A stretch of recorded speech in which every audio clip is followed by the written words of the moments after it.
Alright, I would like to talk a little bit about cards really quick. They're used a lot in games, and you can use them for certain stuff in animation like that, and it's, totally fine, makes a lot of sense. So let's do, in the interest of not exploding my computer, hopefully, I'm just going to go ahead and start this. Alright, so this is by default what you have in Maya. I'm just sort of like rendering a plane on a plane, and I'm going to go through and just make sure the light is shining behind the... I would like a visible shadow behind or in front of this plane. Great. So we have said lovely visible shadow. And what we're going to do is basically turn this into something that looks higher res and more detailed than it is with texturing and the plane.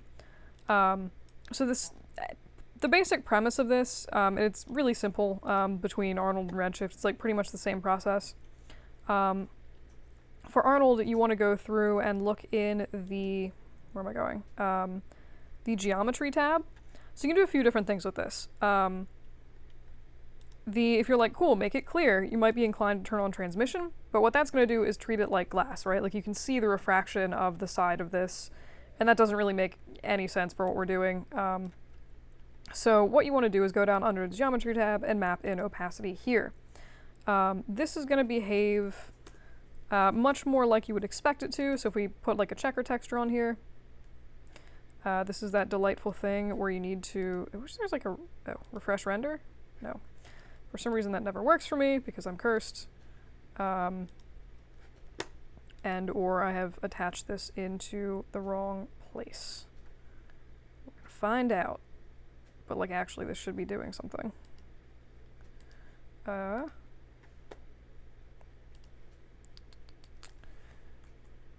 Also shouldn't make a difference, but for some reason it is. Oh, right, I'm dumb. So this is what I do every single time I set this up, and I completely forget about it. So with transmission, you need to set the object manually to be transparent, and that is the same thing that you need to do here. So I'm going to go into the shape node, under Arnold render stats, and tick off opaque. And now you'll see we actually have the opacity showing up.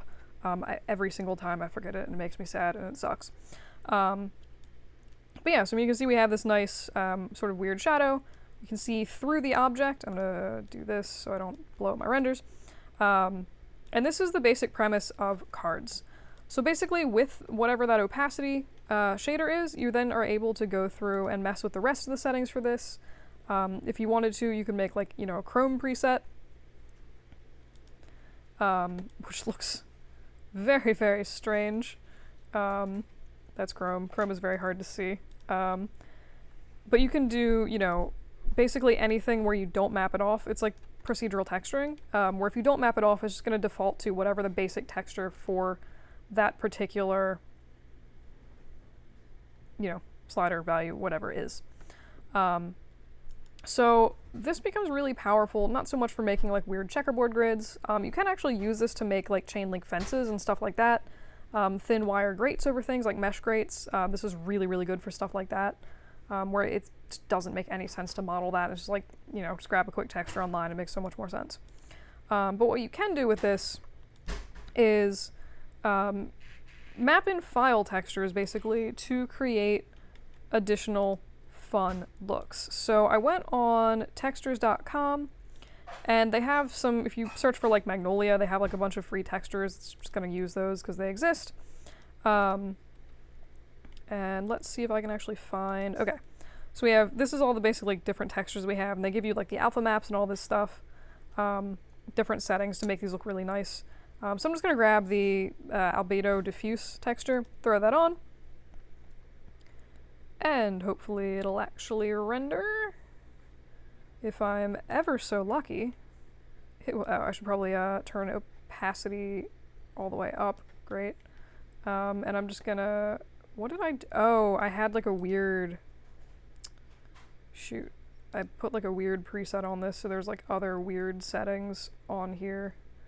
Like metalness, which I clearly don't want. Metallic flowers make no sense. Great. Great. Okay, cool. So we have our, shiny little weird texture of flowers here. It looks pretty stupid, so what we're going to do is go ahead and map in the map that I just showed you guys for opacity, and that's basically just going to chop out, where was it, alpha? This is basically going to chop out anything we don't want for the texture and just leave us with a really nice floating grid of petals, which in and of itself doesn't make a lot of sense, but hopefully you can see the benefits of being able to basically make 30 different petals out of a single flower or something weird. You can also apply this to rounded objects. So that's a lot of things. If you're trying to make like a cabbage or something like that, you can just make a few little planes from like a sphere, and then go ahead and make sure you turn this off, turn opacity off, and then you should be left with a weird little curved sphere full of flowers. And the nice thing about this is if you're looking specifically at this little specular highlight here, as we sort of mouse off of that area where the highlight normally, if this was like a regular sphere, would be here, in Arnold at least, it cuts the highlight and basically is just like, hey, there's nothing there. It treats it as if there's no shader there. In future or in past versions of things that didn't happen and you just have this weird floating specular highlight, so you had to basically go bake your map into everything. It was super annoying. But you can do a bunch of crazy stuff with these dudes. I'll show you really quick how to set up like a basic flower. In this case, so let me just duplicate, a few of these little petal sheets, I guess. And what I'm gonna do is stop rendering, if it will permit me to do so. I'm gonna open my UV editor and actually go in, and this is usually what you'll use these sort of crazy little texture atlases for. I'm just gonna grab this UV shell, any of the UV shells. I'm gonna shrink this down and basically be like, cool, you are this flower now, congratulations, have fun in your new life. What am I doing? And it's not great to scale the UVs because it's gonna squish the petal, but you can do this with basically all of your different petals to create some variety from a single texture map, just using the UVs. So it's a pretty powerful way to do stuff, pretty efficient. And then what you can do, that looks awful, that's like a creepy little foot. What you can do is then basically go through and just sort of apply these on top of each other. So let's say we maybe had something like this, which looks still pretty weird, but what I'm gonna do is set the pivot of this down to the sort of bottom of the petal here, and the bottom of the petal here. Then I'm going to vert snap it to this petal and sort of pull it up a little bit, like so. This one I'm going to, what have I done? This one I'm going to rotate a little bit and then vert snap it up here and then scale it down so it doesn't look as crazy. But you can go through and then make some like pretty three-dimensional looking little flowers just by using a bunch of flat cards for your renders. So let me do a modify center pivot. I'll just show you guys like really quick sort of what this looks like once it's quote-unquote finished. So now we have this like weird little pile of cards just sort of sitting here, and we should, if we render this, that looks super weird. Let me make this background one a little larger.